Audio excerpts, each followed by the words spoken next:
This week's episode of One of Kind with RVD is presented by FanDuel. And yes, the World Cup is still kicking off, pun intended. I have not watched a lick of it, but I have checked the odds.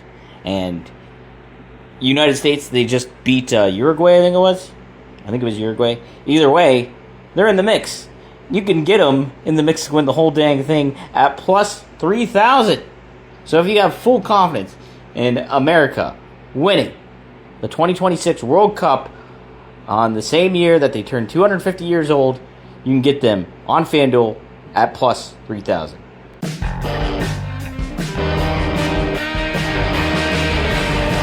Rob Van Dam! Rob Van Dam! Rob Van Dam!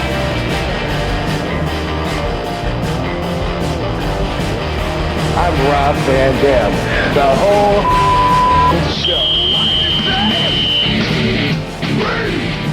From Battle Creek, Michigan, weighing 230 pounds, RVD. Yeah. The whole effing show. Mr. Wednesday night. You're almost every damn night of the week, Rob. How Sure. about that? Mr. Every night of the week. Every dang night. Hey, everybody. What's up? Everybody. What's happening? We're live on a Wednesday night, and it's not trash night, but it's very hot here in Pittsburgh. Rob, how hot is it in Las Vegas? It's actually pretty nice. I'm gonna guess like 92-ish. Alexa, what's the temperature today? 97. Okay. Oh, 97, dang. Having trouble finding that location. Fuck Dang it, Alexa. Is that a street name or something else? Duh. Mm-hmm. I think you're so stupid, Alexa. Man, you're going to give her an inferiority complex. I think of it as charmingly literal, but hey, at least I'm consistently me. What can I help with? Jeez, Alexa. Trying to just chime on in, huh? Well, hey, everybody. Thank you all for chiming in. We got a bunch of folks in the chat here. Apparently, it's Canada Day, Rob. Did you know it was Canada Day? No, I thought that was yesterday, but I just saw one post about it on social media. Someone said Happy Canada Day, but I thought I saw it last night. But anyway, cool. Happy Canada, eh? Yeah, Marco, friend of the show, RVD420.com represent. He says, Canada Day got rained out here, so back home now, LOL. Figured I'd pop in and check out for a bit. Keep well, dude. Good to see you, Marco. Shout out to you, my brother. Yes. We got Frankie Turizo in the house. We got Melinda in the house. Triple E's also here. So hello, everybody. If you have a question, feel free to drop it down in the chat. The super chats always help. And you get to get in the raffle for tonight, which we have a cool card given away. This is one of my favorite ones that I got. Is this RVD Legend card. It looks very retro. Sure have signed a lot of those over the Yes. time. Yes. Yeah. So grand prize tonight will be that, and along with an RVD IOU, which means you get a photo opportunity and an autograph with Rob if you ever get to meet him in person. So there's that. I have address. I need people's address. The following people's address. If you're tuning in, I still need the address of Ash Vega. Send me your info. And Carter Gilman, who won last week. So Ash Vega and Carter Gilman. If you hear this, reach out to me, dpdangelo@gmail.com. Give me your info. I have Maddie's info, obviously. I have Frankie Turizo's. I have Big Bud Smokers Club. All of those guys and folks won last week. I've got some mailing out to do. So you guys are on my priority list for sure. So.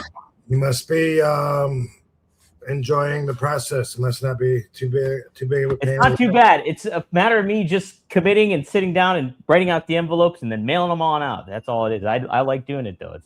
It's kind of rewarding to have people chime in and, then send them out a little prize for just being good patrons over here. So shout out. Hey, we got somebody from North Korea. Greetings from North Korea. Well, thanks. You Masty Goon. Thank you very much. So, Rob, what's new? Anything you want to touch upon before I cover a few topics, ask you a few questions? Yeah,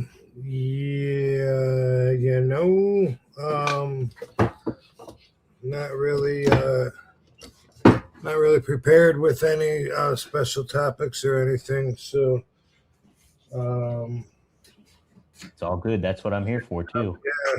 let's see what comes out of conversation and what comes to mind. We got Katie's been posting the photos of the babies, getting a lot of Those have love. been great. Get all the feedback from everybody. Everyone's loving our babies, and that means a lot. They're especially the family that's able to actually hold them, and obviously, like my mom says, we never thought we would see the day. So, so it's pretty amazing. It's pretty amazing to see the little humans developing. Just at 6 months old, there's so much development from day one. I was just looking at the pictures when they were in the hospital. They were so tiny, so tiny. I remember when we first held them, and it was just like that. Those little girls, like that. Like it's like I think they know I'm here. You know what I mean? Like, Right. can they see me? And then now they're like, they went from just their hands, their limbs going everywhere all the time, just like on their own, like they're dancing or whatever. Funny stage, and then now they're actually able to apply some coordination, and when they see something in front of them, they can actually like grab it and stuff. And they just to see the development, they just got there. It's pretty amazing. It has to be a pretty fun and rewarding process, and seeing those two gals grow up like the way they are, and those pictures, oh my gosh, like them smiling so much, and you can see how happy all are, like in those photo shoots and stuff. So it was really, really cool. Yeah, there should be a couple of really sweet girls, because they're going to be raised in a house of love and positive energy for sure. Heck yeah. Have you, I know it's early in the process, have you kind of seen maybe traits of maybe how your mom would react or your dad would react in you, like in this process early on? No. No? I haven't. Not yet, no. I made a comment to my mom a couple of weeks ago when we were in Florida, and just the way that I talk to them, the way that I talk to the dogs, you know what I mean? Uh-huh. Like I talk real soft to them, tell them how much I love them and stuff. And I just said something. I don't know what I said to Saba or to Karma, just talking soft, like, oh, I love you. Are you okay?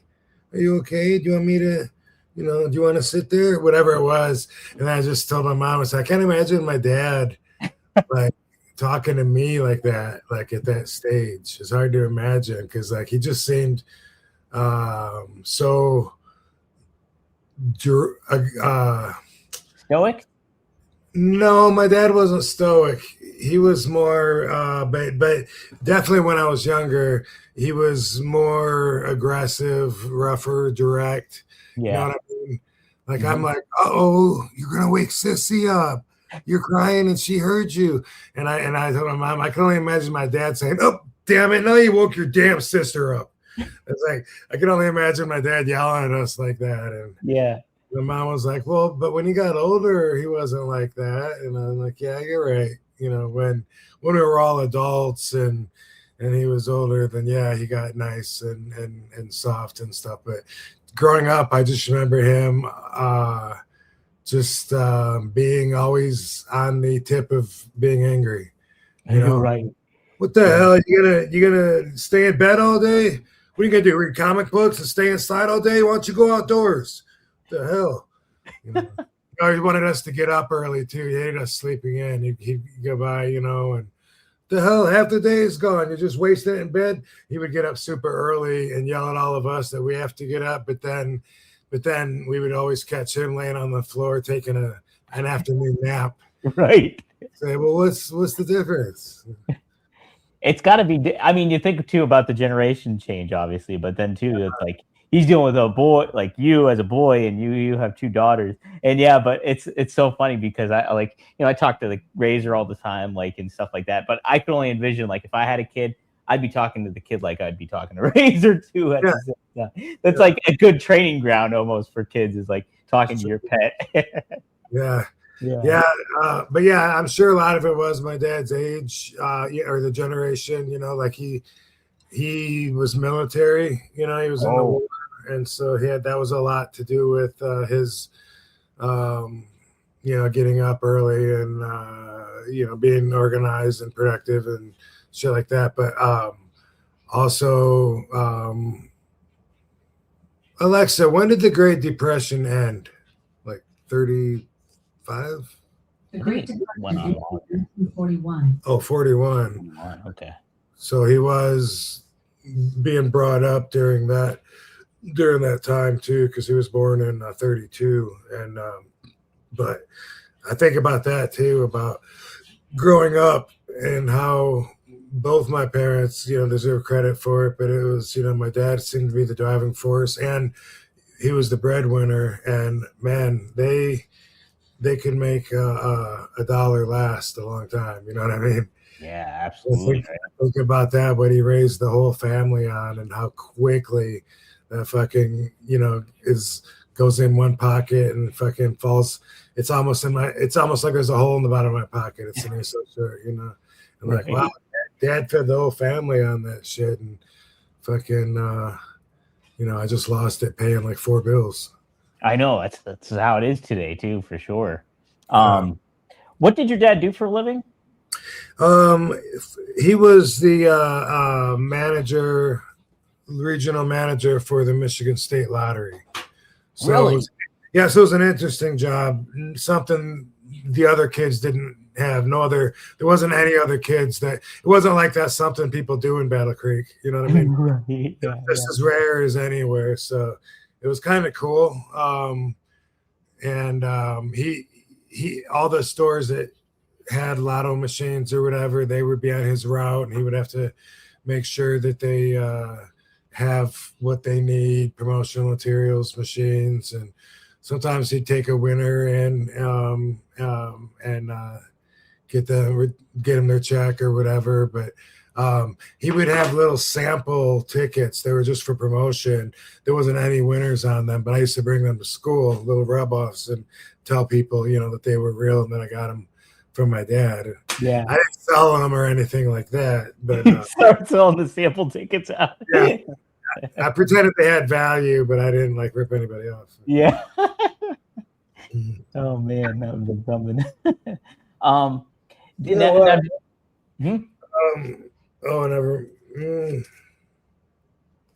This pad of paper that I have here, I think is one of his promotion things, because it says right there, new game on the block. Yeah, wow. It's a pad of paper, but he used to always give me like stuff like that, and nothing says, it just says new game on the block, pace. So yeah, definitely a lottery promotion right here too. But that's so cool. You have that still. Yeah. Man. And I use it. And you use it too, yeah. Did your dad fight in a war? Was he in one of Korean War? He was in the Korean War. Korean War. Okay, yeah. That line. If he was like growing up in the Great Depression era, and then that makes sense for sure.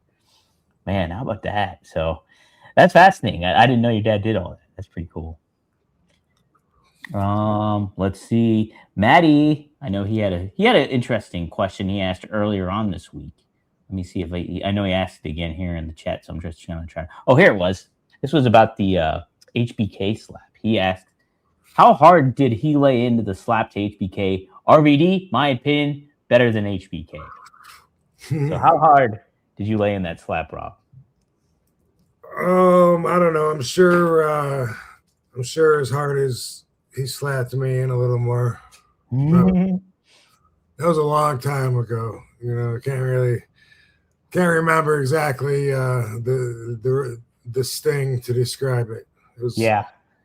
It's like 20 years ago. I was just thinking, my grandpa was born over 120 years ago. That's how far fucking in between generations, or how much time moves. He's been What year was passed he born? 1903. Wow. Your grandfather? Yeah, isn't that crazy? That's Yeah. wild. And then my dad being in 32, shit, that means in 6 more years, if he would have been alive, he'd be 100. Yeah, wow. That's crazy. Man. Imagine, just life's so different. 1903. It's just like I've seen everything change so much. Like, it's like I'm thinking about my little babies that are just born now. Like, they can't appreciate that. Like, we didn't even have cell phones till I was like in my 20s. yeah. Right. And when you had them, they were like ultra rare. Like, it was a very rare occasion to see somebody have a cell phone or anything to that. They're such a big part of our life now. They've run our lives. Oh my God, yeah. It's so funny, Rob. Last night I went and saw Jurassic Park, the original one, like back in 1993 when it came out. And like they're like riding in the cars throughout the park.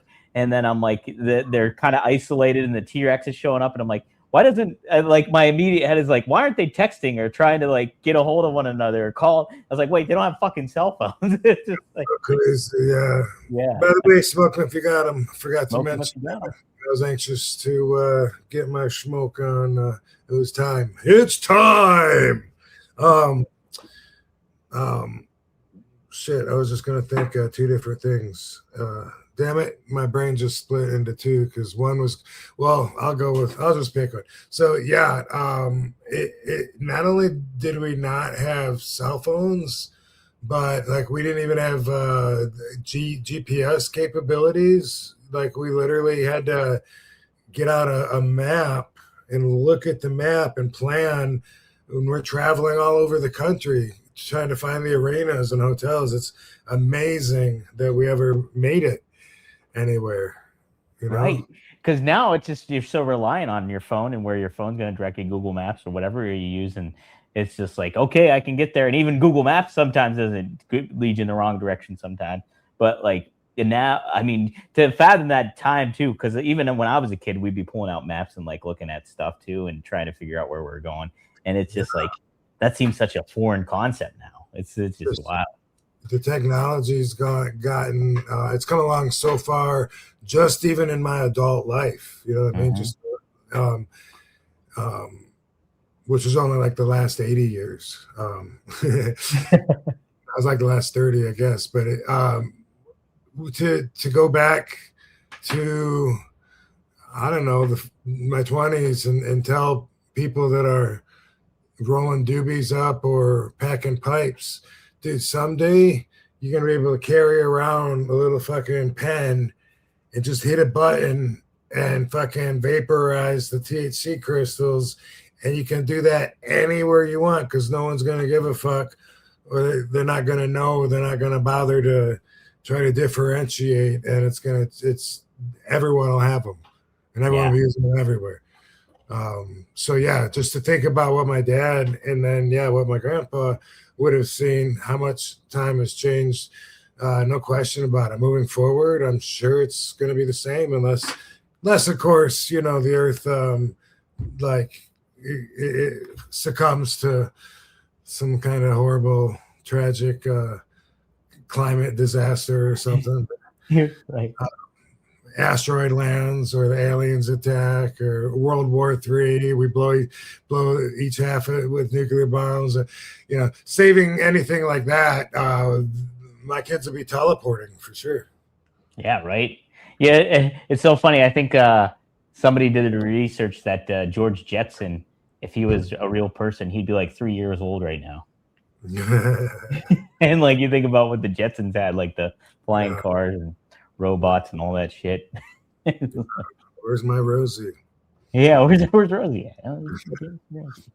All right, second bet this week. If you want to go the real safe route, you can get France in comparison to the United States. United States, again, was plus 3,000. You can get France to win the whole thing at plus 180. So if you really want to hedge your bets, you can do France right now. They're the top choice. You can get Argentina right now at plus 400. They're the second place. So there's a couple other extra options. If you don't want to go full risky and wave that American flag like crazy, you can get France right now at plus 180 on FanDuel. Blue Chew Gold is better sex in a tablet. They combine 4 ingredients with one powerful solution. 2 ingredients get you hard physically, and 2 support arousal and desire in the brain. It works fast and lasts. Guys, have a complete experience in the bedroom with Blue Chew Gold. We're always happy with RVD to have Blue Chew as a sponsor, and no doubt about it, they get the job done for you in the bedroom, mentally and physically. There's a reason Blue Chew is the #1 brand for better sex. Experience it yourself at BlueChew.com. We got a special deal for our listeners. Right now, when you buy 2 months of Blue Chew Gold, you get the 3rd month for free with promo code RVD. That's promo code RVD. You will also receive an additional 10% off plus free overnight shipping on your first order. Visit BlueChew.com for more details and important safety information. And hey, as always, we thank Blue Chew for sponsoring the pod and the bedroom. Maddie says Home Alone wouldn't work now. Stoned Alone, spark 'em. Home Alone would no, probably wouldn't, because like Kevin could just call, hey, you forgot me at the fucking house, guys. Don't leave me. So yeah, you're right. Yeah, there's certain TV shows that I watch that, like Dexter is one of them. Mm-hmm. And, Oh yeah. Also Ray Donovan, which I just rewatched like the whole run.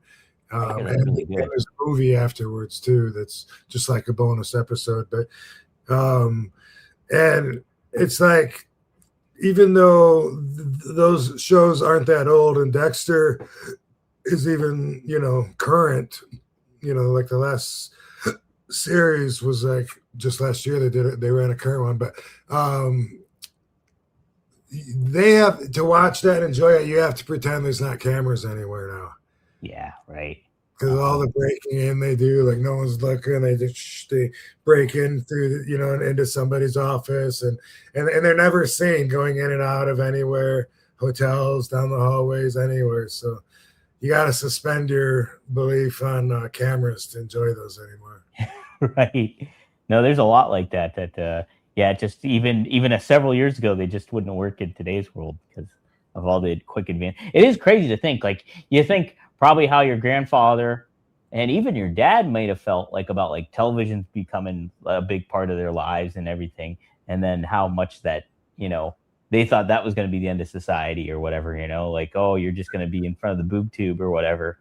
Right. And now we're fucking constantly in front of a boob tube right here and stuff. And it's, so yeah. What a change of pace for sure. Yep, for sure. Was there any getting to like kind of like the celebrity kind of aspect of the when you were mentioning like Dexter and stuff, I was trying to think, was there any celebrities that you kind of ran into that you were surprised that were maybe wrestling fans that kind of shocked you? Oh, I'm sure. Mm-hmm. I'm sure. I don't know. I don't know who comes to mind, nobody specifically, but that definitely happens, and either run into them or sometimes work with them and find out mm-hmm. like that. I've talked about when I was on Pam Anderson's show, and I should have thanked her for having me on and been kissing her ass, at least thankful and grateful. Instead, I didn't really talk to her, and she introduced herself, and she was like, she kind of did by saying my name. She said, Rob Von Dam. It's just like, or something like that. I don't know. Maybe I shook her hand. I don't know, but looking back at it, my head was up my ass, and I should have been a lot cooler to her. But I never even thought like that. At the moment, I didn't think about, that as executive producer, she might have had a lot to do with even hiring the guest stars on there, and definitely enough to thank her for it. Instead, I was just thinking like, she doesn't know who I am. I'm just an extra on the set or something to her.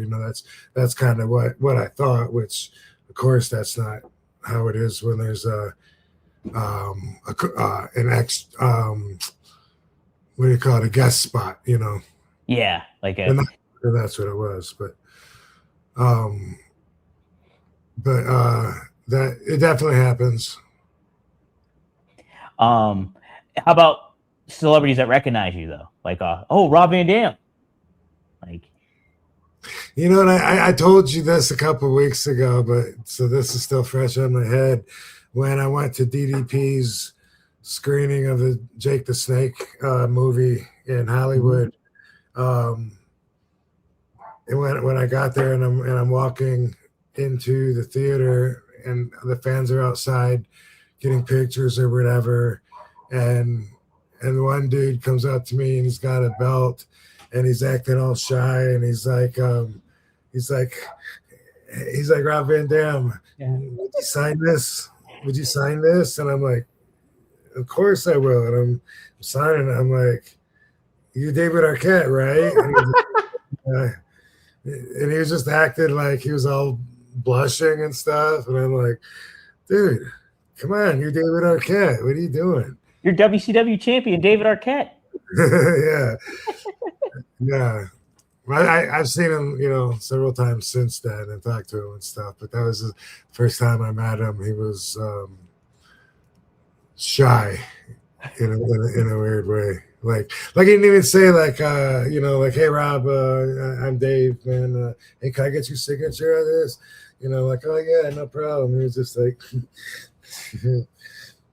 can you sign this? And, like I turned him 8 years old or something.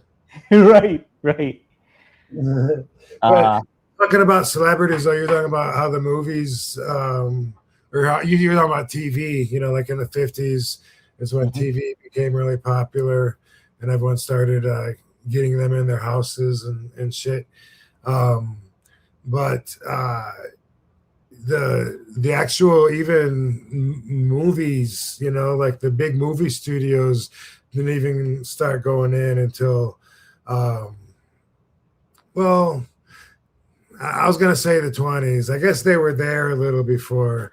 Paramount did its first movie in December 1913 through 1914. And Paramount Studios was a tiny little building that sat like in a lot, in a big parking lot. And now that building is a historical Hollywood museum right across from the amphitheater. And you can, it's like, last time I was there was years ago, but it was like $5 or something, go in, and it has all the cool shit, original old menus and pieces of the old hotels that aren't there anymore, and buildings and cameras, the first ones used and all that. But anyway, the point that I was going to make was, it was like the first movie with voices wasn't until 27, The Jazz Singer. Wow. And so I just like, my grandpa was already almost 30, you know what I mean? Like he's already ish, and at first, just because you keep talking about celebrities, like when movies first were flooding the art culture and the studios were popping in and everything, the actors were undesirables. And that's something that's part of Hollywood's history.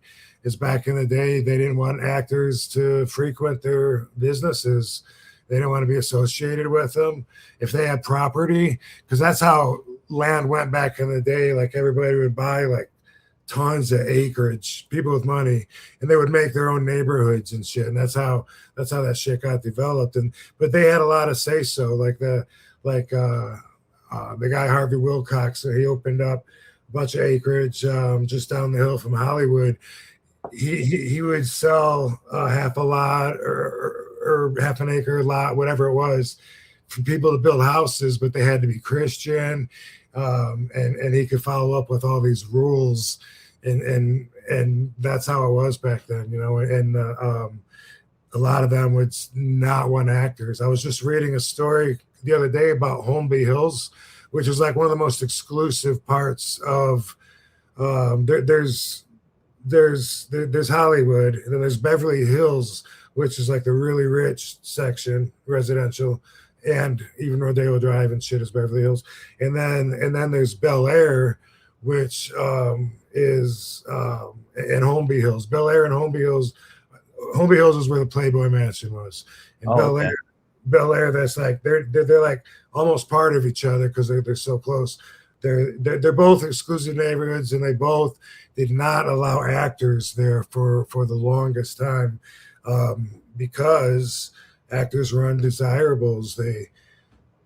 They party all night. They sleep in the daytime, which already was sinful enough back in the day. You know, the orgies, the parties, the loud music, the weird sexual perversions, you know, that they would entertain.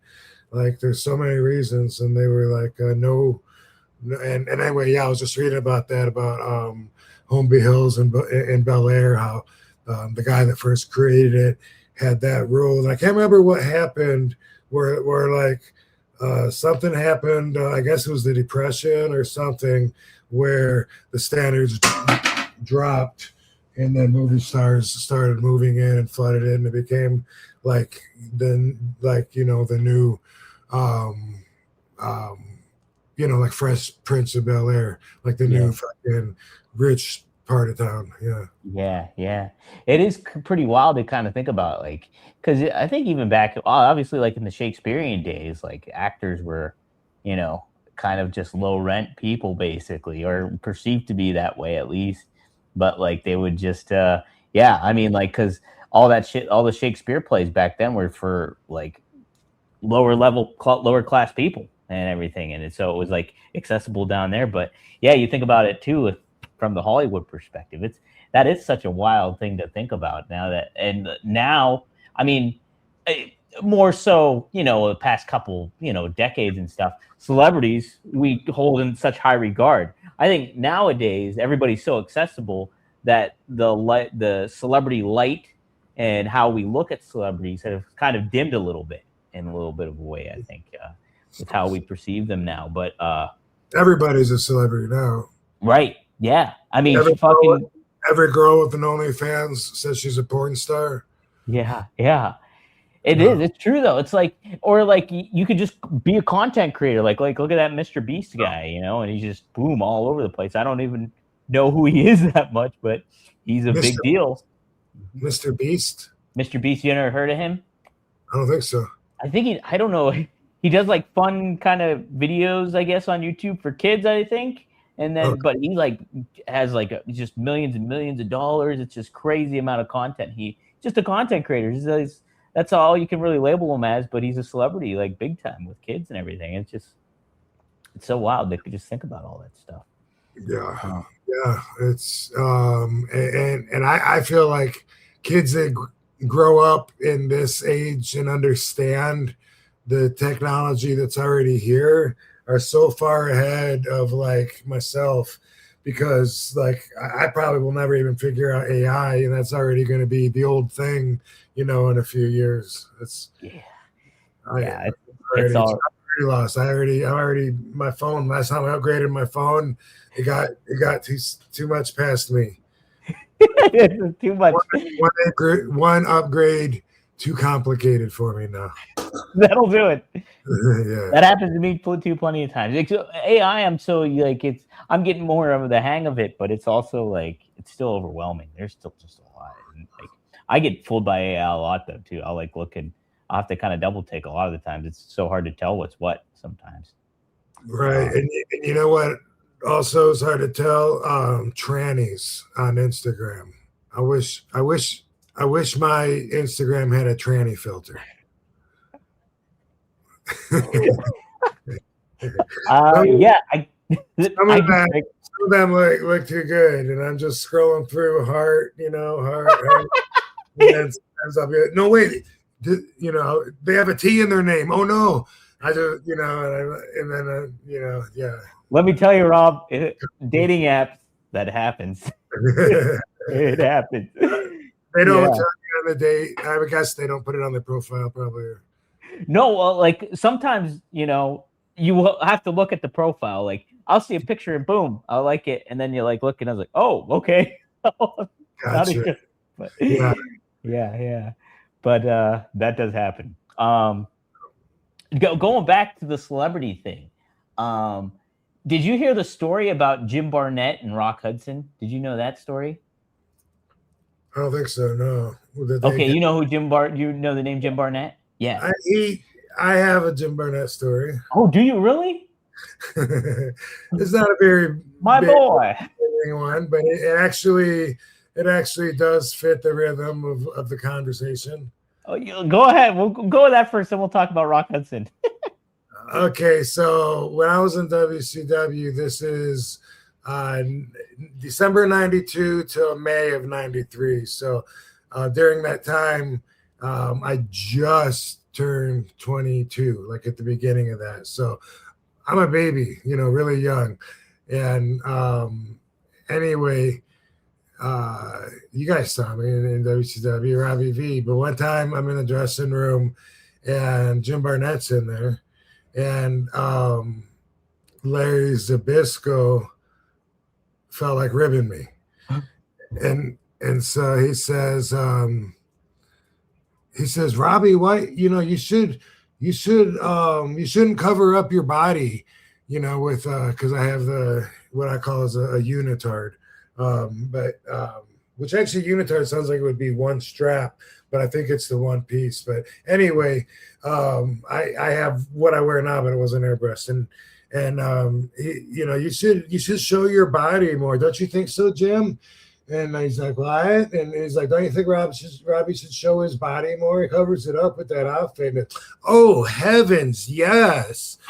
Jim Barnett says, yes, you should wear shorts and show your body. Just made me feel really uncomfortable. Like I said, I just turned 22. I'm super young and green. And I'm sure my face is glowing red, and I'm like, thanks, Larry.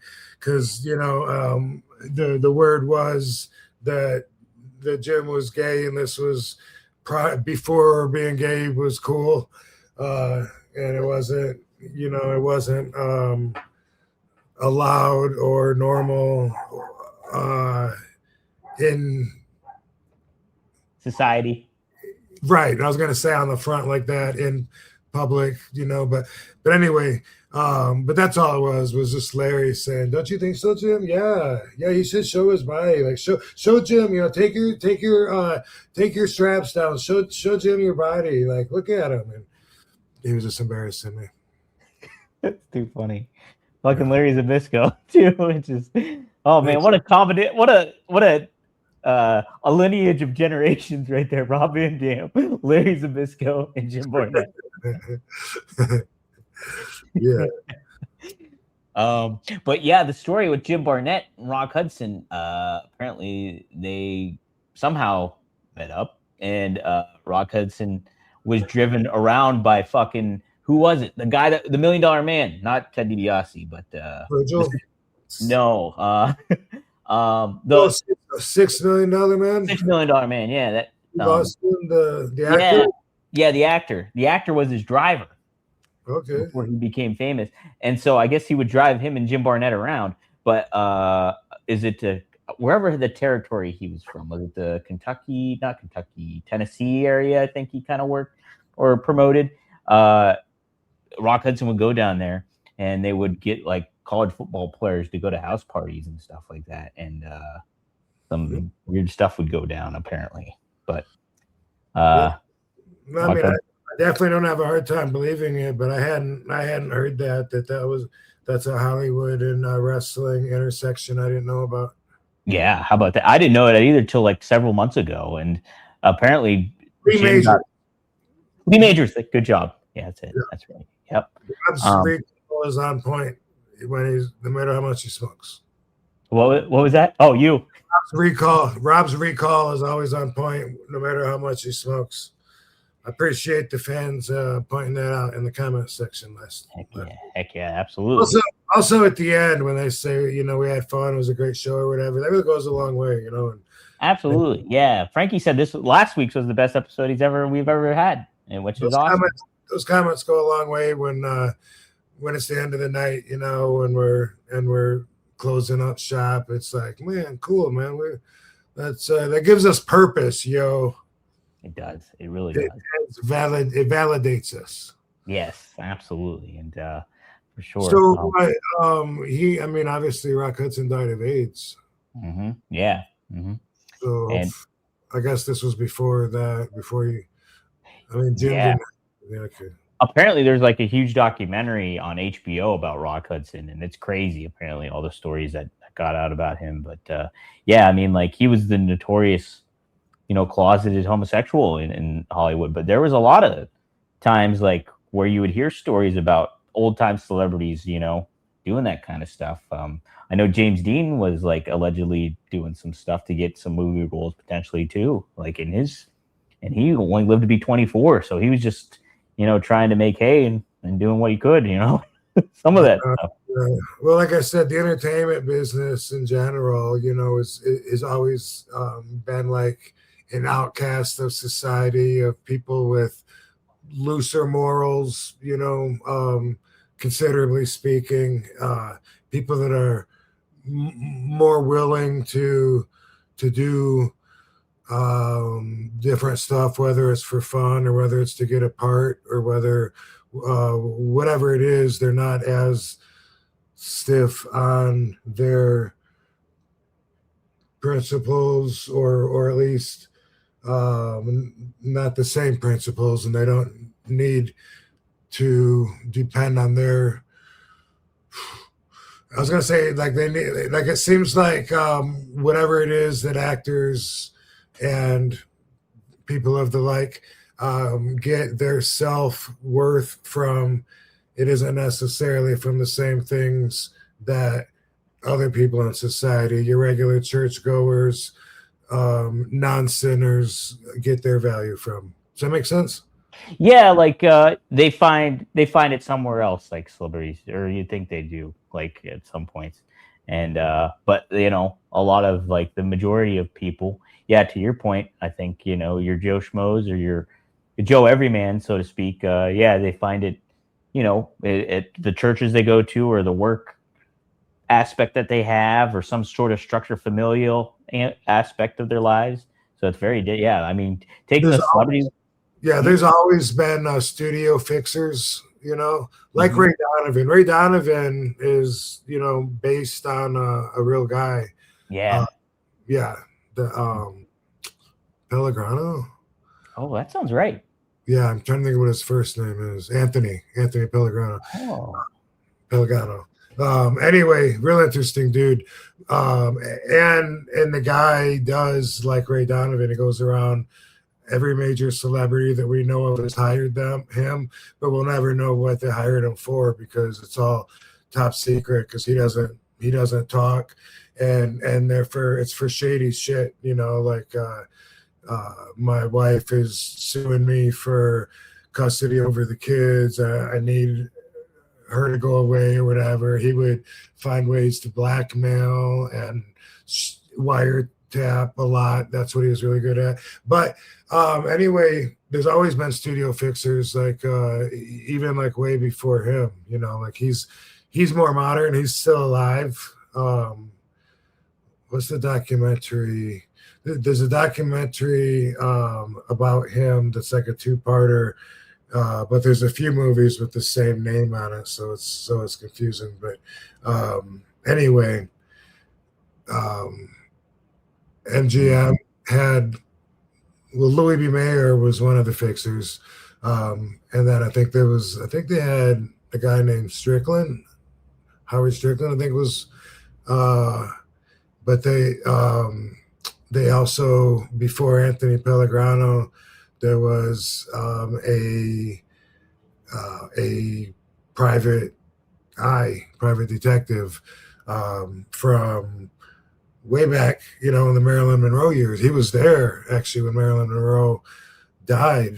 He was one of the ones there before the cops were there, and he was wiretapping the president JFK and his brother and Peter Lawford and Oh, yeah, man, what is his brother's name now? I'm bragging about my recall. Now I gotta think of this guy's name from back. But he had when this guy had allegedly, besides all the files he had on everybody. I mean, he spied on everybody, and he had so many. But he had allegedly a red filing cabinet that was held somewhere special. Like it was either at the basement of the police station or it was in some government building or something. And they say that when he died that his lawyer went and had that destroyed. So unfortunately, like a lot of secrets died with him. wow. I'm gonna think of his name in the meantime. How about that? Yeah. I could only imagine like how much dirt was being held on so many people back then, and even up to today, I'm sure too. You get in you get in the celebrity business, and there's a lot at stake there, and it's a shark infested waters, like in so many ways too. When it comes to that, people are. Yeah. It's just a wild business, and that's the entertainment lifestyle, though.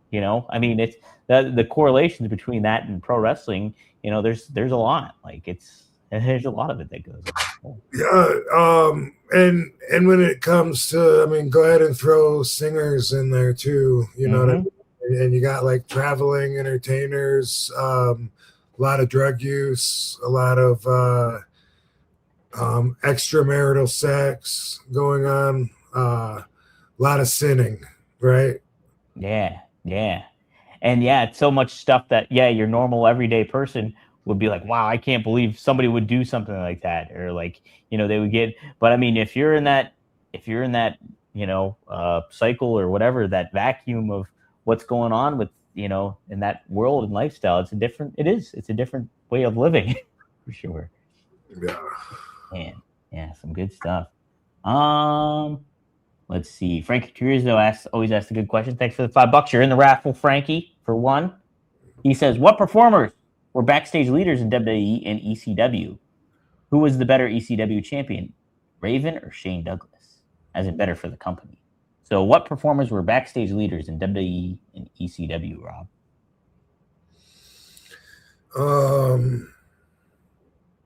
Well, I guess in ECW...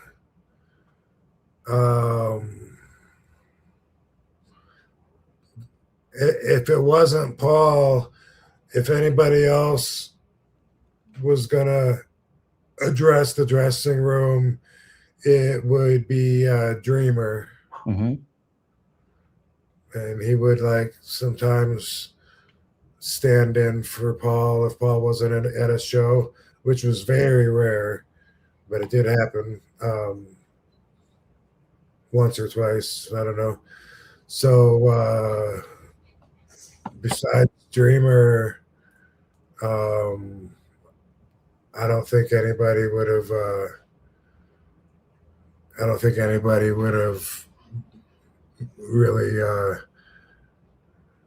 Really stood in the front of the whole.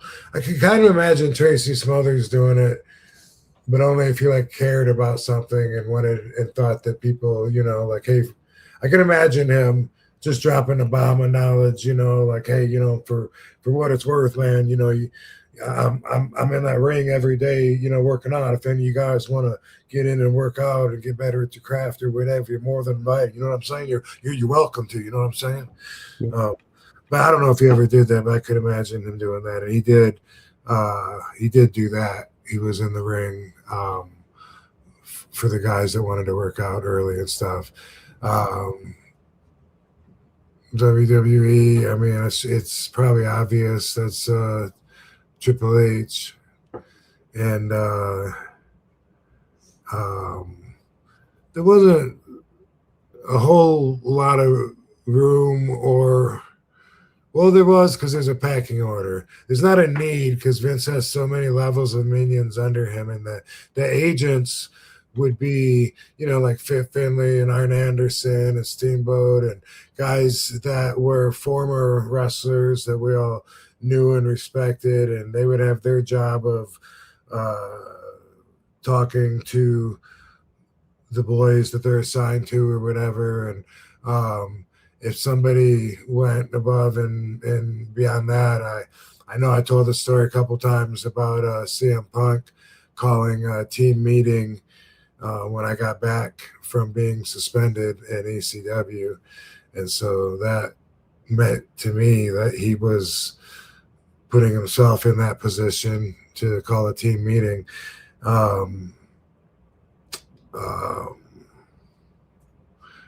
Well, what was the other part of the question?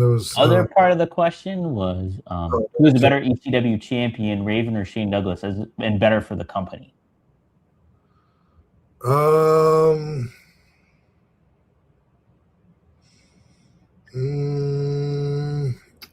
don't know. Maybe it seems to me like Shane Douglas, when he was the champion, that it was like a strong position, that he seemed like a champion. He seemed like one of the more experienced veterans in the dressing room and in our ring, and he seemed like a good representation of the company.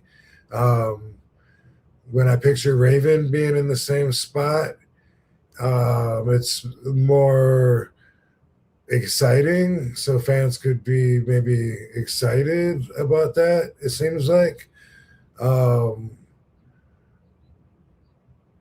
I don't know long term if I could see Raven defending the title for as long as I could see Shane, and I don't like it necessarily when the belt switches hands too often, too quick, because I feel like it demeans it. Right, I agree with that. Yeah, I think you laid it out great. I think because I think Shane kind of set a certain tone. I think for like, hey, this is ECW. He obviously him throwing the NWA Championship in the trash too kind of meant like, boom, really setting the identity for what ECW is going to be. And I think him like kind of in that leadership almost mentality, in the way it was. And then you had Raven kind of give that exciting, ooh, he's kind of edgy and different and all that kind of thing. And I think that added a little bit more of what ECW kind of was in a lot of ways too after that. So I think that was a good way to put it. When it comes to I wanted to ask you about, you mentioned the agents and stuff like that. We always joke about Terry Taylor, but was there an agent that you kind of did really work with a lot? Have you seen Rob? Have you seen Terry Taylor? I've been looking for him, Rob. Yeah, tell him I've been looking for him. That's it. Did you? So you asked if there was an agent that I liked working with? Yeah, and that maybe you worked with more than others or something. Like, because John Cena had Arn Anderson for his main guy, I think it was, and I was curious if maybe you had somebody that was like that. No, I don't feel like I did. Really? Yeah. Mm-hmm. Yeah. I had Arn a lot, but not every time, Mm-hmm. And Arn eventually, he would just say the same thing every time before my match. He'd say, it's you and Dom, and he'd always say, good news is you're going over. The bad news, you only got 5 minutes. And I was always thinking, like, where's the bad news? That's awesome. I wish it was 2 minutes, get me out of here. Get me out of here. Just that I even felt that way bothered me, because I knew that probably everyone else in the dressing room didn't feel that way. You know what I mean? And that made me feel like, I'm burnt out. I should take a break or whatever, because most of the guys would want more TV time. And for me, it was just like, trying to the more I had to do, like the more work, the more painful it was. Well, what I always hated, Uh-huh. hated was when I had to work twice. Oh, I hate that. They were, hey, you have a match on Heat. And then you're on Raw, but you got to get probably hour and a half in between. So you should be good. What? I gotta have 2 fucking matches? Fuck. That's how I always felt like that. But anyway, what Arn would do every time, he would say, like, hey, it's you and Dom. You got 6 minutes. I'm not gonna be able to. I'm not gonna be able to tell you how to do it any better than you will. So just let me know what I need to know before you go out there. nice. Yeah. Is that the way you liked it too, for the most part? Like, just hey, like, give you the info, you do what you do, and boom, have at it.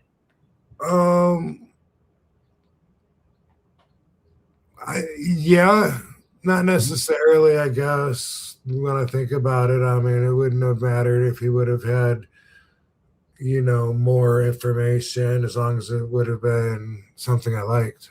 Yeah, yeah. Mm-hmm. Yeah, that makes sense too, for sure. That's pretty cool, though. When I did my return, for, I guess I left, and I think this is when I left in 2007. I think. Okay. And then I came back. I don't know. Now that I think about it, how does that make sense? Because I was in a Battle Royal Rumble then. But anyway, I don't know. One of my times that I came back, I thought. Now I don't even know. But anyway, one night I'm wrestling sock puppet Santino? Santino. Yeah. And we had like 8 minutes or something, and I'm thinking about, some ideas and stuff. And then when it gets closer to somebody's going over, this is what happened a lot. Somebody that's out there right now is already 4 minutes over, and they're not even anywhere near done with their promo. They're on the microphone running their mouth, so then pretty soon, boom, boom, boom, boom. Before Santino went out there, they told me at 6 minutes, and then he went out there to the ring. And then there's a commercial. We're going to come back with him in the ring. My music hits and me walk down.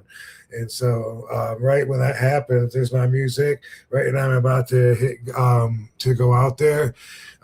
They said there's no time, just kick him and pin him.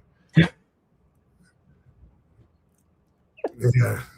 That was it. He doesn't know. I also have to somehow get that message to him. Mm-hmm. And yeah. So Wow. that's why I never believe anything until it actually happens. Absolutely.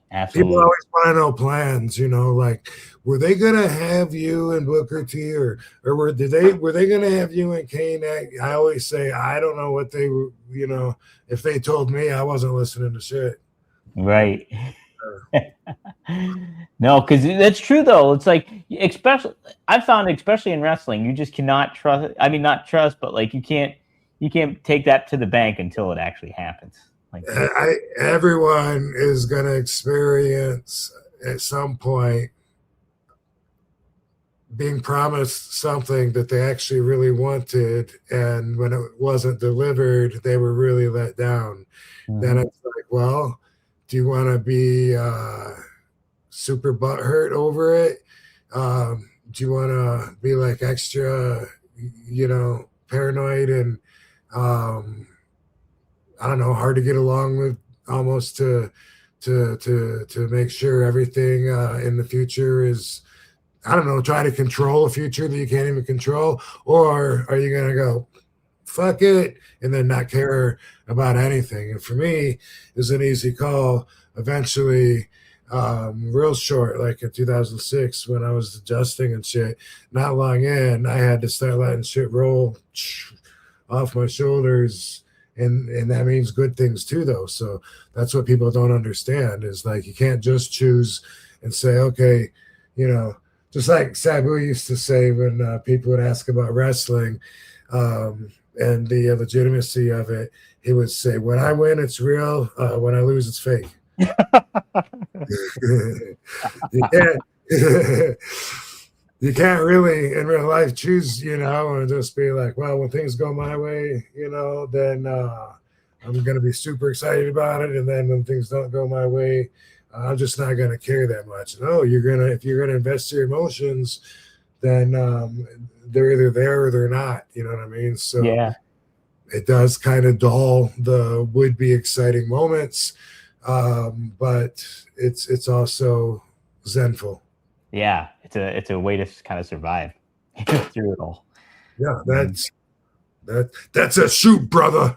It's a shoot, dude. Hell yeah, dude. I love that Sabu line though. Yeah.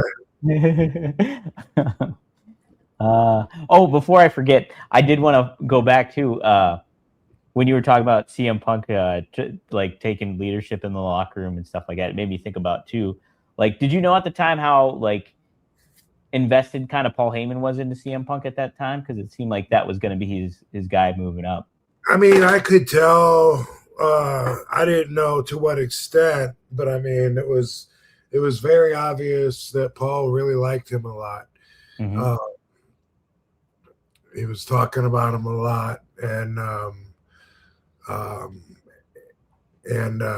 anyway, well, here's a little story. I love all these little stories, little tidbits that, fuck, if I died, I would take so many of these stories with me because who else is going to tell them, But yeah. Anyway, we were over in England, like right before this, in the UK somewhere. I don't know exactly. I think it was England. But anyway, Raw and SmackDown were split up. So we were actually on two different tours, but we're over there at the same time. Like we get there, split up, get back together, and fly back, right? So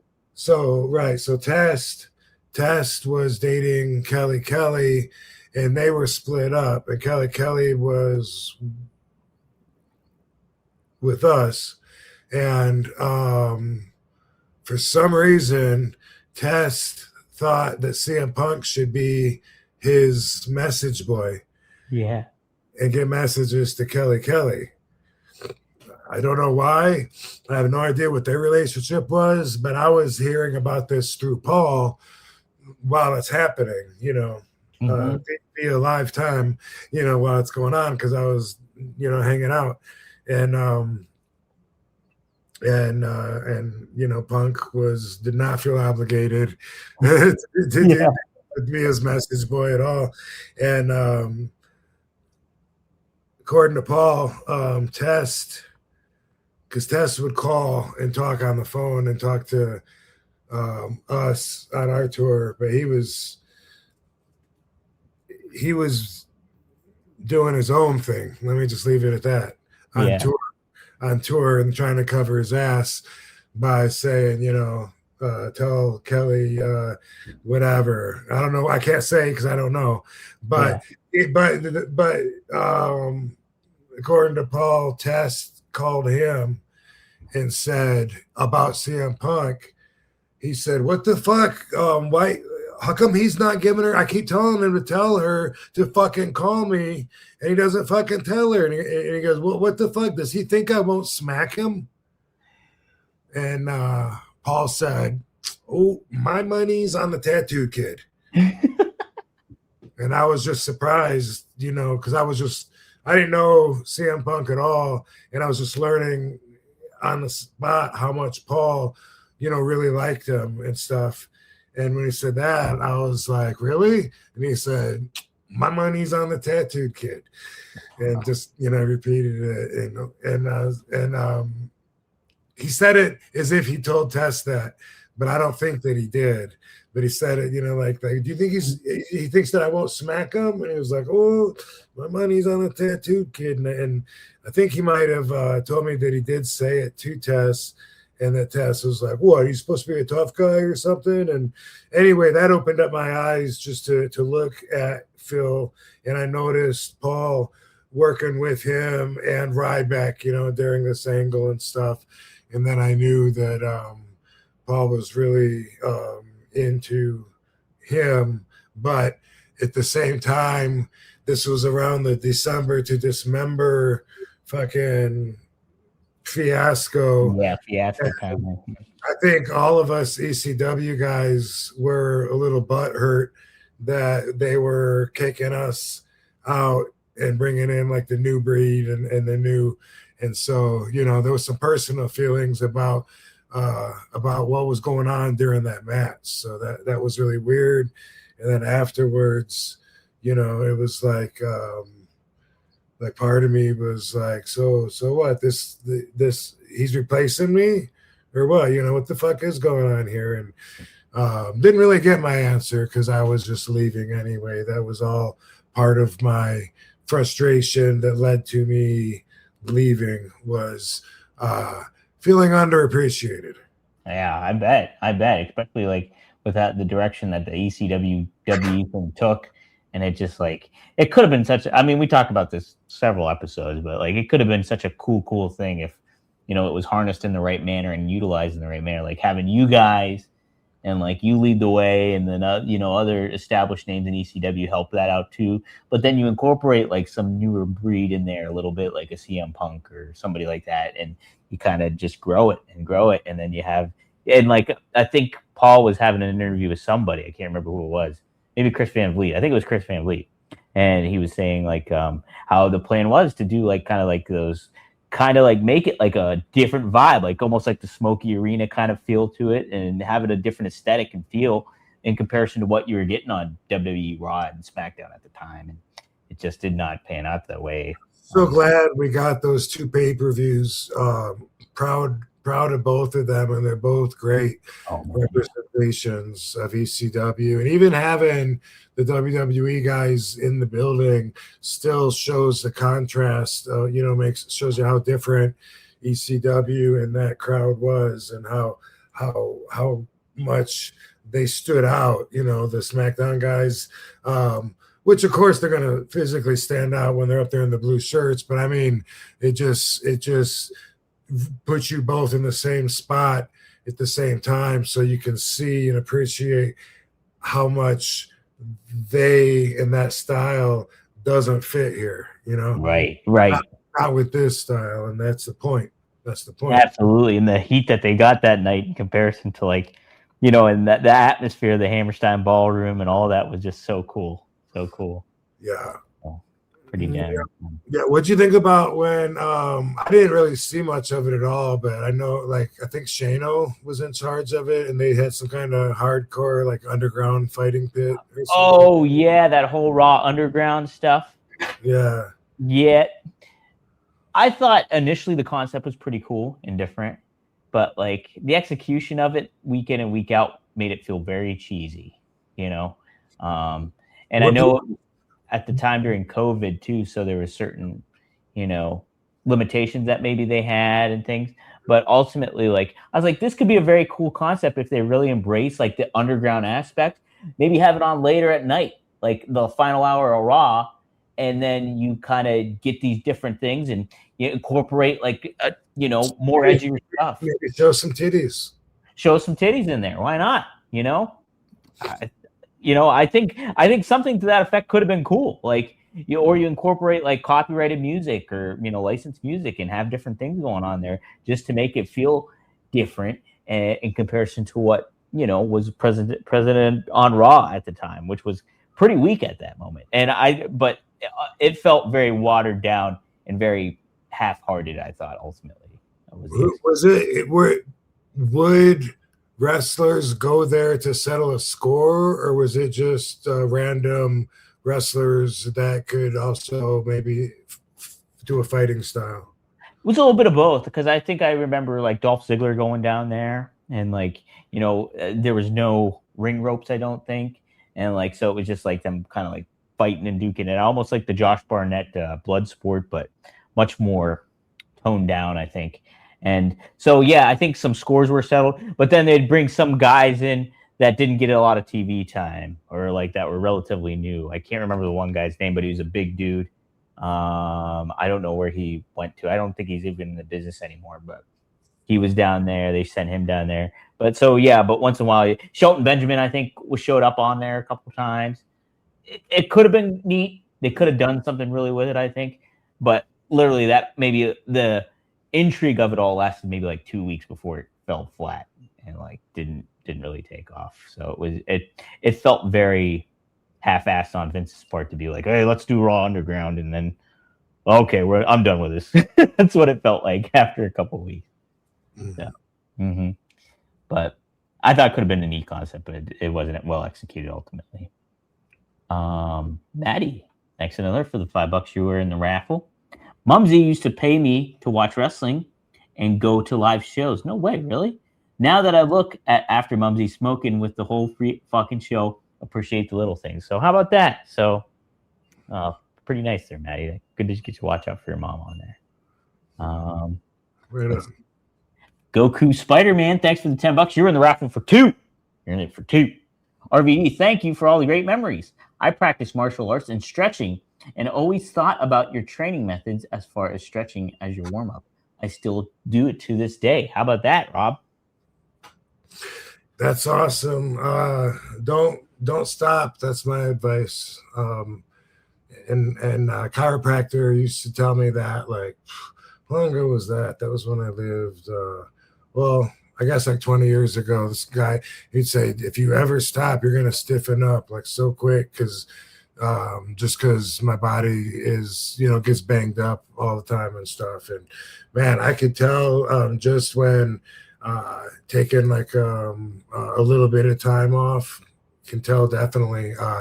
Whereas when I was wrestling 4 or 5 nights a week, that I would stretch every single time, a complete stretch, because that's my insurance that I'm going to be able to walk back from the ring uninjured. No guarantees, but it puts the odds the most in my favor. And also that would be the best part of my day a lot of times was just when I would stretch and it's isolation, and then it's such an inward experience that it's hard to compare. It's a form of meditation and a complete body check several times each spot. So pretty cool. Also, just since he said Spider-Man, this is like maybe the only action figure that I see, the wrestler Spider-Man. Yeah, wow, you have that. That's cool. Yeah, because he's a wrestler. He's the wrestler. But yeah, I think that's all the Marvel figures and shit that I used to have. I don't think I have any of them, at least not up anymore. I saw some in the storage shed, but I used to have quite a collection at the other house, and I was just done with them. Because I was like done with that whole stage of my life, yeah. But I had Iceman, and some of my favorite heels in Marvel were Mysterio. Ooh, he was a good one, yeah. So cool, make holograms so you seeing shit, and Bullseye, super. Bullseye was good, yeah.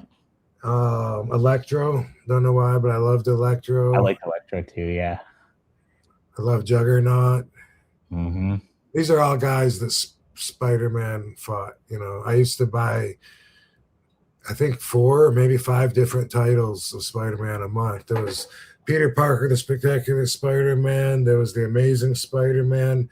There was Web of Spider-Man. And then there was Marvel Team Up with Spider-Man.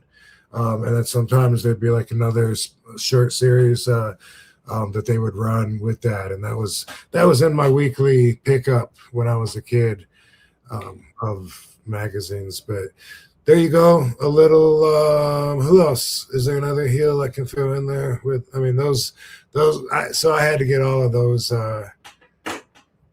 action figures and have them. Did you like Rhino? Rhino, I did, but He wasn't in the very, very top of my list, but yeah, I did like him. Yeah. The Spider-Man villains are great. I think like they're kind of the best rogue gallery. I think besides like Batman's rogue gallery, you know, or it's Spot when he finally came out, but he was much later. Oh, okay. Yeah, I'm not as familiar with Spot, but I think I do remember him in some of the comics. Yeah, he wasn't like a traditional legend or anything like that. And yeah, Daredevil fought him a couple times, I think. But trying to think who else I like though. No, you named some good ones though. I like the Sandman. A lot of pro wrestling names. Rhino, Sandman. Oh, speaking of, I watched a series on.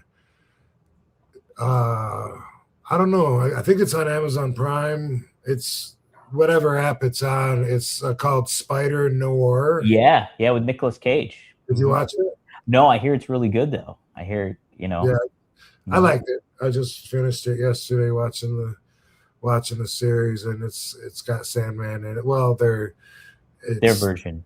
Yeah, which is cool. Yeah. I hear that they do a pretty neat job with the villains in that, and they give you the option to watch it in color or in black and white. And I hear the way to go is watch it in black and white because that's how it's supposed to be. But yeah, hopefully you'll like it. I hope you do. I definitely will. I like Nick Cage and I like Spider-Man. So enjoy Spider-Man. Boy, Bad Business Bobby, he'd be a good Spider-Man villain. Yeah, he would. Kingpin, that's another good villain. I think he could play the Scarecrow. Yeah, personally. The Batman one. Batman villain. Yeah. Oh man, Hobgoblin. Hobgoblin, and then the Jackal, if you want to go way back. Wow. Tarantula, way back. Ooh, I don't remember him. Yeah. Did you follow the Maximum Carnage story when that came out? Oh yeah, that's with Venom and and Carnage. Yeah, Carnage. Mm-hmm. I did. Okay, because I was fucking. I think it was like 9 or 10 when that came out, and I would play the video game, but I never read the comic of it. I just remember the video game. So yeah, going way back, the Clone Wars. For anybody that's a longtime Spider-Man fan, I think it was Spider-Man 121 or 122 where Gwen Stacy dies. Oh yeah, that's a big story. Yeah, I think it was Professor Miles Warner that ends up being the Jackal. I'm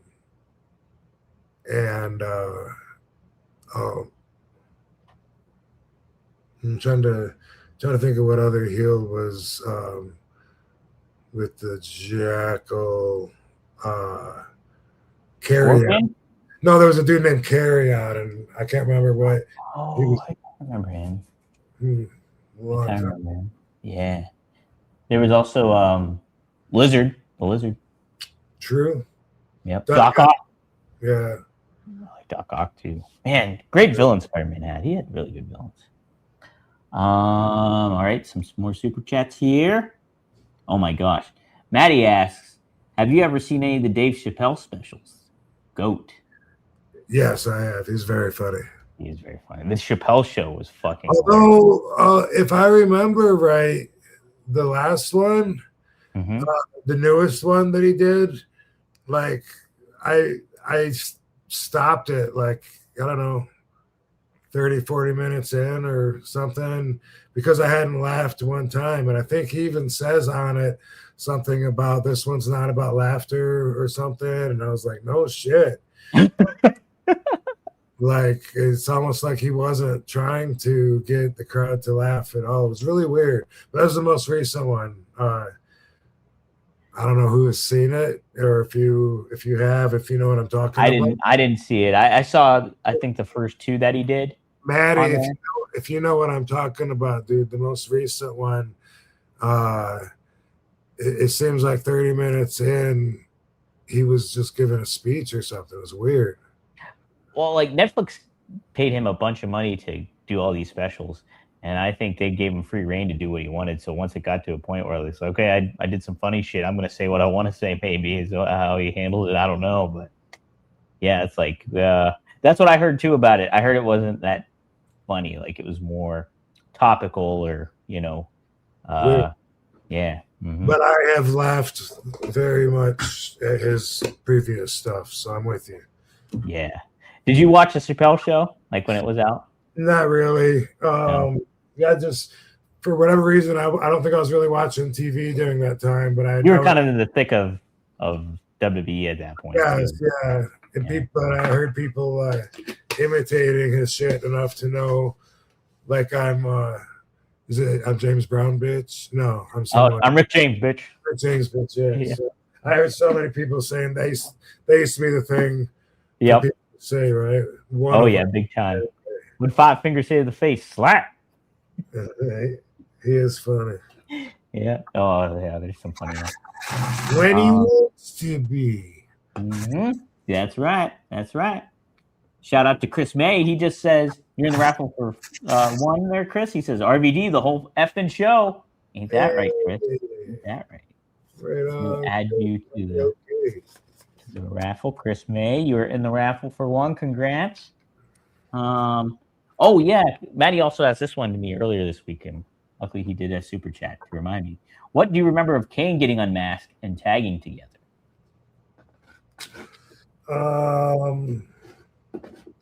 I don't remember how it started. Me and Kane tagging, but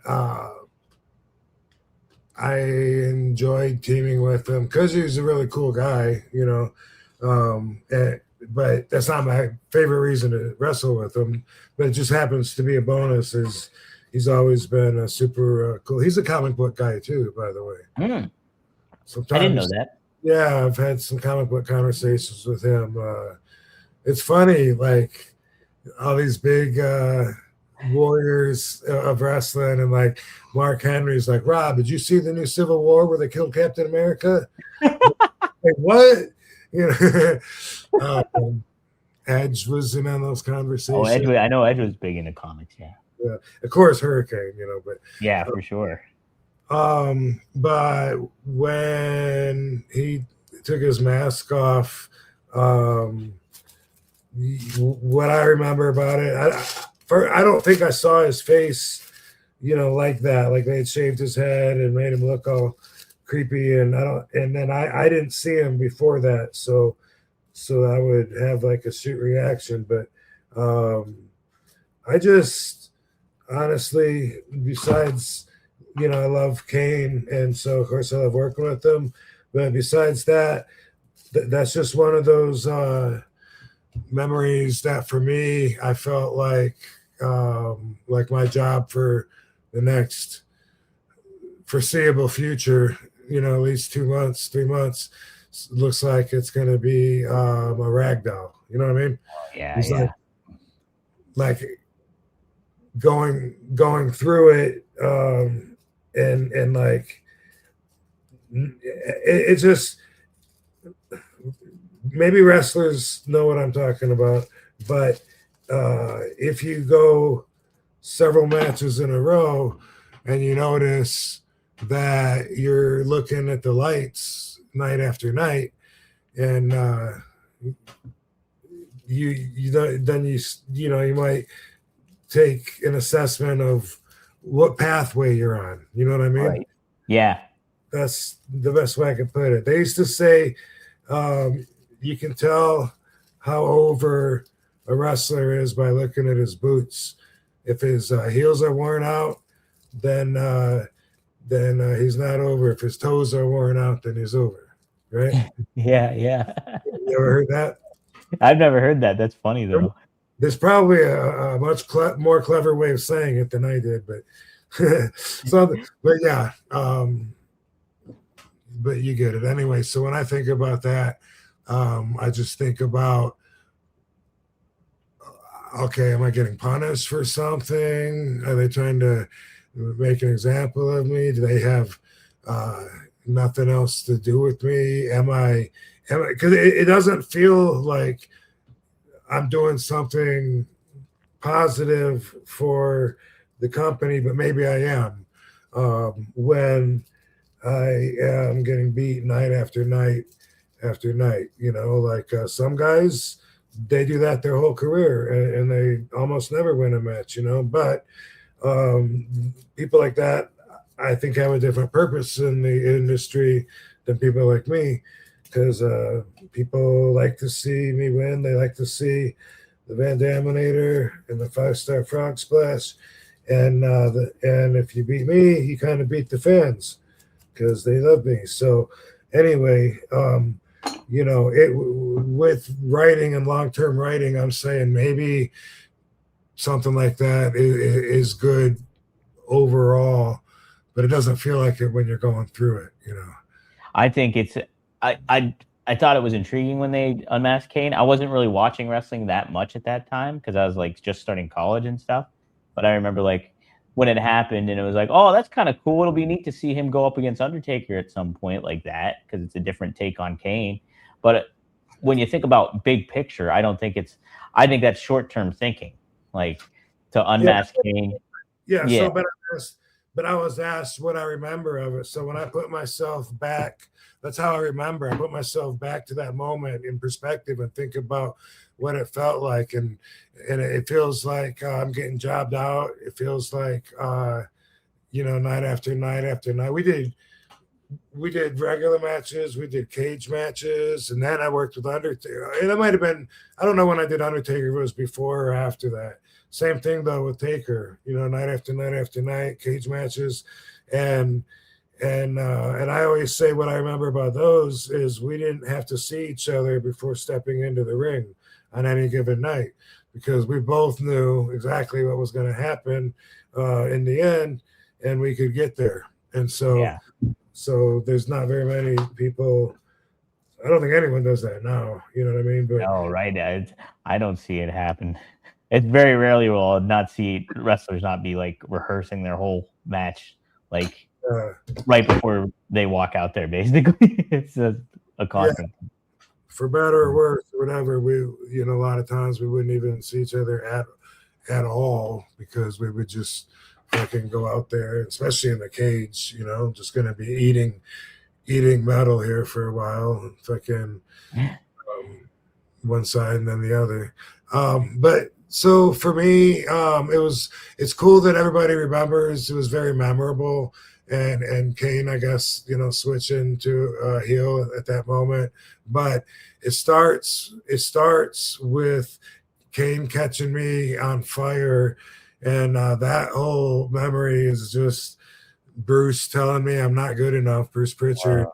I'm not convincing. I don't look like I'm scared enough, and my acting sucks. And then it just seemed like after that, it was just job after job after job. So, working with him was cool, but not one of my personal favorite memories. Because when I think about what it was like going through that, it's like, looking for the light at the end of the tunnel that I'm currently in the middle of.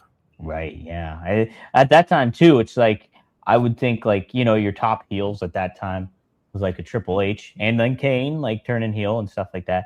But like at that time, there wasn't a lot of like baby faces that fans could live vicariously through. And you were one of the big baby faces that I think, to what you were saying too, like fans wanted to see you win and, they cheered for you to get that. So like when that wasn't delivered and it was more sort of like, oh, we're putting the focus on Kane as being this world beater and we're, doing all this stuff. I don't think it doesn't serve the ultimate purpose of like, you have a good established heel. What about getting a baby face over to complement that too? And I don't think they necessarily did that right back then for sure with a lot of you guys. So, good question, Maddie. What was that? Can't make everybody happy, a lot of times when I wasn't happy, it might be surprising moments for the fans to hear because it might be good moments for them to remember. For sure, especially if you're just getting into it at that point. I mean, like you think about that, like on that time, that's when John Cena started, wrestling. People, liked Kurt Angle was on a different kind of trajectory at that point. Booker T was kind of getting over. So yeah, I mean, a lot of people might have felt certainly different at that point. I remember just being, look at that. Heck yeah. Just rolled it on up. Beck yeah. Triple E, it's Maddie's birthday. Is it Maddie's birthday? Happy birthday, Maddie. Holy smokes. Happy birthday, Maddie. You were going to not tell us? Wow. How about that? Mm, You're turning 39, I think, Maddie. Is that right? 39 years old? So happy birthday. we're smoking on your birthday. How about that? Yeah. Nice. Did you get I got my laptop back, Triple E. Yes, I've been out without my laptop for the past few days. I've been working on my iPad, which has been tedious to say the least. Have you all seen the He-Man movie? No, I want to see it though. I want to see it. Would RVD ever get any type of tattoo of his kids or animals? Would you ever get a tattoo, Rob? If I had the desire, then I guess I would. Mm-hmm. You know, I've never had the desire. You know, Mm-hmm. Katie seems like she would like it if I got one, but it seems like she would want it to be her name, or she would love it if I had the kids or whatever. Sure. But yeah, I've I think it's generational because I was watching a video on it, and a lot of people that what do they call me? Not boomer, no, Generation X, right? Yeah, you're Gen X. So they were people in my a lot of people still from my generation, just like when we grew up until I guess young adult. I don't know, maybe like 90s, maybe, but the tattoos were just for gang members. Mm-hmm. And when you would see people covered in tattoos, you just knew they were in a gang, a motorcycle gang, something, and they looked like prisoners and shit, and now it's like so popular, like it's very rare to not get a tattoo. I like if I look at girls on Instagram that are smoking hot and they have tattoos. To me, they look like artwork, and they want to look like that. That's why they are taking their pictures and modeling, and so yeah, hey, I'm all there for it. I also like looking at girls that don't have tattoos. I don't feel a certain way about it, and I've just never had the desire to put it on me. So unless my perspective changes, if I ever do get a tattoo, it won't be for me.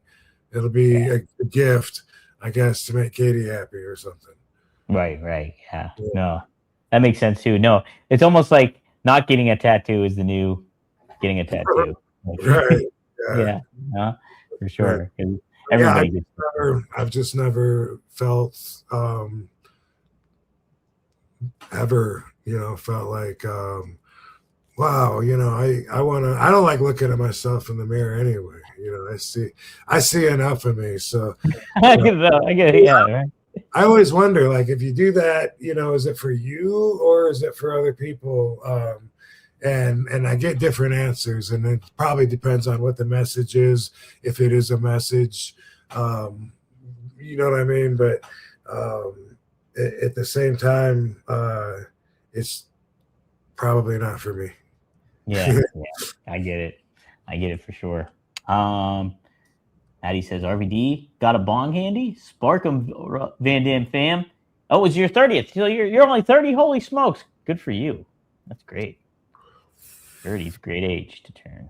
Happy 3-0. This is your cameo from knows RVD. Yeah. Send me $100. Send me $100. $100 now, Maddie, please. Happy day. Yeah. Yeah. That is awesome, man. They have a bong kind of close by. I don't enjoy bong hits. Yeah, you were saying that.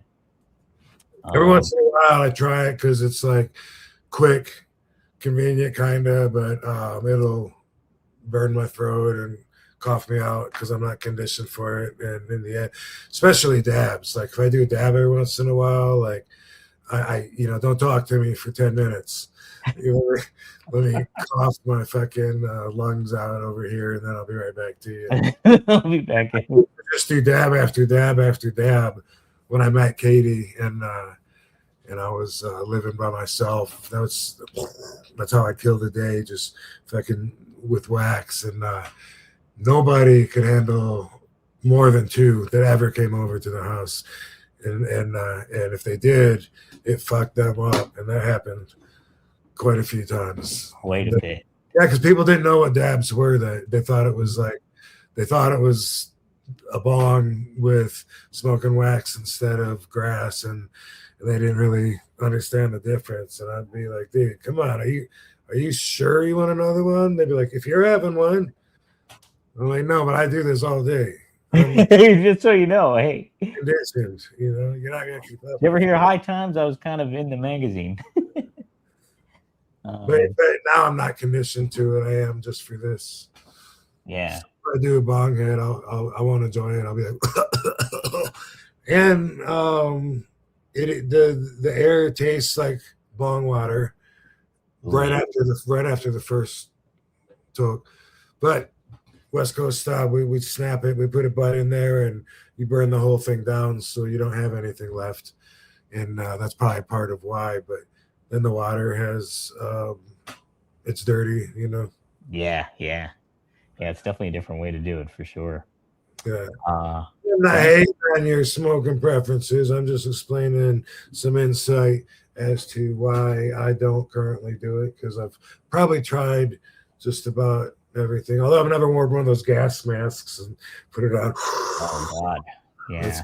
That's some crazy shit. Like, you really want to smoke that. You really want to get into it if you're doing it that way. Frankie, for the $5, you're in the raffle again here. Were the guys with good physiques who just worked out in the hotel? Guys with good physiques. Oh, guys. Oh, were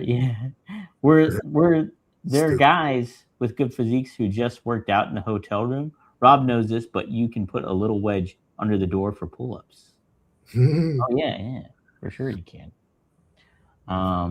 Guys with good physique. Did they just work out in the hotel room sometimes? Sometimes you have to, but I don't know of anybody that preferred that over a gym. Even a hotel gym. I do know, but I know it by hearsay through a friend. But I heard that Bob Backlund, he just carries this step around, and he likes the wheel, the tire gimmick. Yeah. Mm-hmm. Ab, Where you ab wheel. Yeah. Yeah. I know what you're talking about. And I think he would have the steps and that together, and that's his gym. For what I'm told, that he would set up, and I was given a number of 300, and so that's always like the minimum of what I try to do. But I do mine in the sauna. But with doing steps, step up and down, like 1 up, 1 down, 2 up, 2 down, 3 up, 3 down, But anyway, so I kind of call it the Bob Backlund workout when I said it. I'll do 6 sets of 50, which is 300 on my steps in my sauna, and hit my speed bag in between when I'm resting, so I keep my heart rate up and just pour sweat. And that's my favorite way of doing cardio. And through hearsay, that's how Bob Backlund used to do it. But when TRX first came out, have you seen those TRX? No. What is that? It's a black and yellow long strap, and you hang it up, and it's got 2 straps, and then there's handles. I saw a girl doing that at the gym the other day. Yeah. I had one of those at least 10 years ago. I don't even know what company I was wrestling for, but I remember, like, I would bring those to the arena, and I think it might have been the Irish company, because Sabu was there, and we couldn't make it to the gyms because we were on the bus going to town, so much, but I would hang that up, and a lot of people would come by and take turns using it. You can do like so many things with it, but it's almost like a hotel room workout when you compare it to a gym because it's just a strap. Yeah. And you can do push-ups, curls, rows, squats. You can put your feet through it, do abs, whatever. And I still have it, but the question reminds me of that. I would bring that on the road specifically to try to get a warm up and a little workout in before the matches. Whatever company I was with. Yeah, I don't know. It was probably the Ireland company, but we all. Okay, one more thing. The producer in TNA, Mike Weber. I know Mike. Great guy, right? Really nice guy. Yeah. I loved working with him. Me and SoCal Val would do the action figure reviews. That was one of Mike's productions, and we'd open up and look at a new figure and look at the AJ Styles articulation, his hands move. Anyway, we were talking about doing making these videos where it would be workouts for when you're on the road. Yeah, and using a lot of it was using the carry-on bag because a lot of times when I have my carry-on bag, I catch myself doing like I'm in the elevator by myself or something, trying to get a little pump, doing some upright rows or curls or whatever, and you can also like walk it like right beside you, especially if you got one with good wheels, and there's a lot you can do. And anyway, Mike Weber and I talked about doing videos, but we never did do them. But we talked about ideas, how you can find stuff in your hotel room and stuff it in there for weight, grab your hotel Bible, throw your phone in there, whatever you got to do. And would have been fun. We talked about it, quite a few things that we never did do, but that's another travel on the road story the story that never was. Story, man, but that's a pretty creative thing to do, though. Like that would have been pretty neat to see, like actual video content like that. That's awesome. Maddie, thanks for the Australian $2. Maddie, I put you in a couple of times for the raffle because sometimes you do the $2, and now I just combine them, so you're in the raffle here a few times. If RVD was in a Marvel DC comic, who would he join? What faction would you join in a Marvel DC comic? I really don't know that much about DC Universe. Yeah, it's kind of subtracting Superman and Batman. It's basically like I don't know too much about the DC Universe.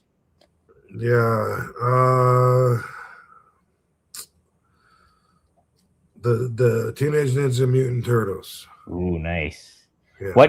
What color would you have your bands? Because they have purple already, blue, red, and then orange. So what color would you take, Rob? Do they have? No, they already have neon green. They have green, right? Well, they're just green, so you could do green.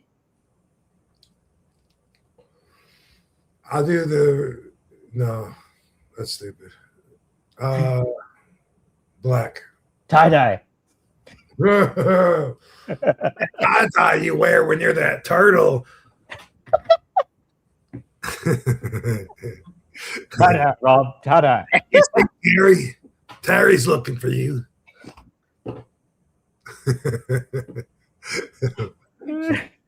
Tie-dye, Rob. Shit. What weapons would you have if you're a Ninja Turtle? Ooh, I'd have a shield and a sword. Ooh. That story, no. Yeah, back to Jim Barnett. He'd be your Splinter, Jim Barnett. Yeah. That's how he talked to me. But I would wear black. And what kind of weapon would I have? I like black. Damn, that'd be hard to pick a weapon they don't already have, huh? I love nunchucks. I think nunchucks are so cool, but I can't take Michelangelo's got the chucks. They got the sai, they got the sword, the bow staff. Okay. The chair. What is that? The chair. Oh, the chair. The A chair. chair. Yeah, that makes plenty of sense. The chair. I thought you said Yeah. I thought you said the chai. The chai. I was like, what is that? What, You're being a what's mock. going on? You're being a mock. Yeah, Cool. I Yeah. like it. I like it. All right. You know what? I think we have everybody in the raffle. Maddie, I'm going to put you in a third time here. And then I want to make sure I got everybody. Frankie, I got to put you in twice. All right. So we're good to go. We'll pull up. I got to do the share screen. Let's see for the raffle. Wheel of names. Boom. Is it up there? Oops, that's not it. Uh-oh. Hold on a sec. And there it is. Hey. There we go. There we go. Oh. Boom. How do I do this? Hey, Barbie. What's Barbie's up? here. Barbie's here. Hey. All right. So, like I said, grand prize here tonight is this RVD throwback card. You get an RVD IOU with it too. And so that means you get a photo op and you get autograph if you ever meet Rob in person. So there it is. And then second is this Brock Lesnar. It's actually a refractor. Lesnar. Brock Lesnar. So that'll be the second prize here. So let's spin the wheel. Make a deal, baby. Let's see who wins the first one. This is for the RVD card here. Damn. Oh, it looks like it's going to be Maddie. Birthday boy. Good. Happy birthday, Maddie. This one's going all the way to Australia, everybody. Congrats to you, Maddie. I already have your information. I got to mail you your Luke Harper rookie card, too. This card's going down under to Maddie. Mate. Yes, sir. Birthday, Maddie. Bushwhacker Luke bring it to you. Or Butch. Bushwhacker Butch. All right. Hey. Here we go. Who's going to get Brock? Oh, he's from New Zealand. Yeah, that's right. Oh, it's Frankie. All right. Congrats, Frankie. So you have another card I'm sending you too, so you're going to get the double win. How about that? So congrats to Frankie. Congrats to Maddie. Thanks to everybody who entered today. And Triple E, Chris May, appreciate you guys throwing your names in the ring there. But cool, Rob. This has been a fun one. We were going to go short again, and we didn't. That's cool. I'm I should just let it go, but I'm looking up who that trying to figure out. I still got to know who that Hollywood fixer was there when. But I thought about Eddie Mannix also. Besides the Strickland guy, but this guy was the OG before Anthony Pellicano. Fred Otash? Oh, dude, you looked it up. Yeah, that's it. Thank you. Yeah, you're welcome. I remember you mentioned him before, actually. Yeah, we talked about him. Yeah, so he had blackmail on everybody and wiretapped everybody, and he was a former Los Angeles police officer, and then so like he still worked with them a lot, but also crossed lines legally and shit. And Anthony Pellicano is just like an exact version of him, but like newer, you know, and like down like another generation. So, but anyway, I guess the reason I brought that up, we were talking about the entertainment business and how their lifestyle is unsuitable for regular people, especially back in the day when Jesus was the main booker and he had the pen, and everybody lived by the Bible and everything. And I was just gonna say there was always people like that would help cover up, you know, like pregnancies or rapes or murders, you know, or fucking abortions or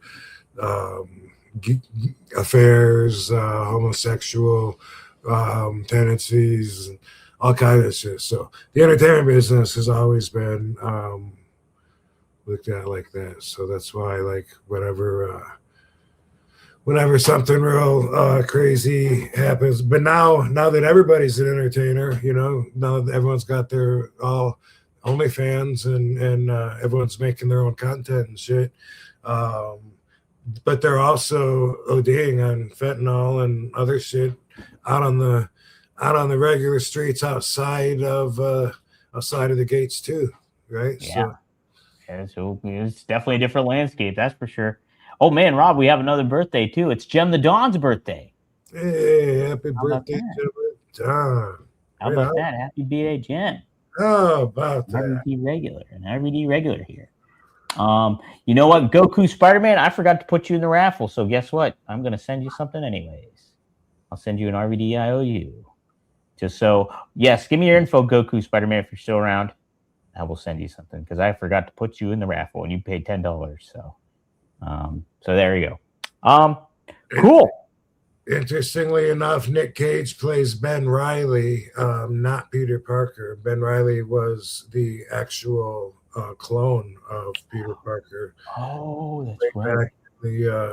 Way back in the first clone. Was he the Spider-Man 2000? Remember when they did that? The comics or the movies? No, the comics. When they did they had like 2000 versions back in like the 90s. The 2099 one, the futuristic one? 209. Yeah, wasn't he that Ben Reilly? Maybe, I don't remember. Yeah, I can't remember either, but yeah, I remember seeing those cards, and because I used to collect the Marvel cards when I was a kid, like the Fleer, and that's how I got to know a lot of the villains and the names, even though I never read them in the comics. So a lot of how I looked at a lot of stuff like that was just like almost like it's an alternate universe, so they're just writing this little story, but it's really going to have nothing to do with the continuity of what I'm following. So yeah.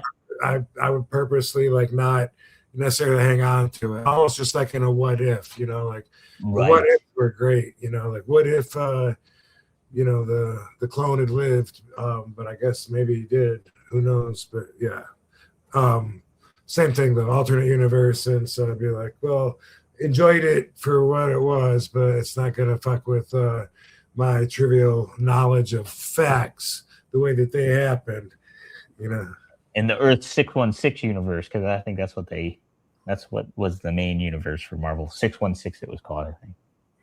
I could be wrong. That's the cool. Universe. I'll just I don't know what you're talking about, but that was the area code of Battle Creek.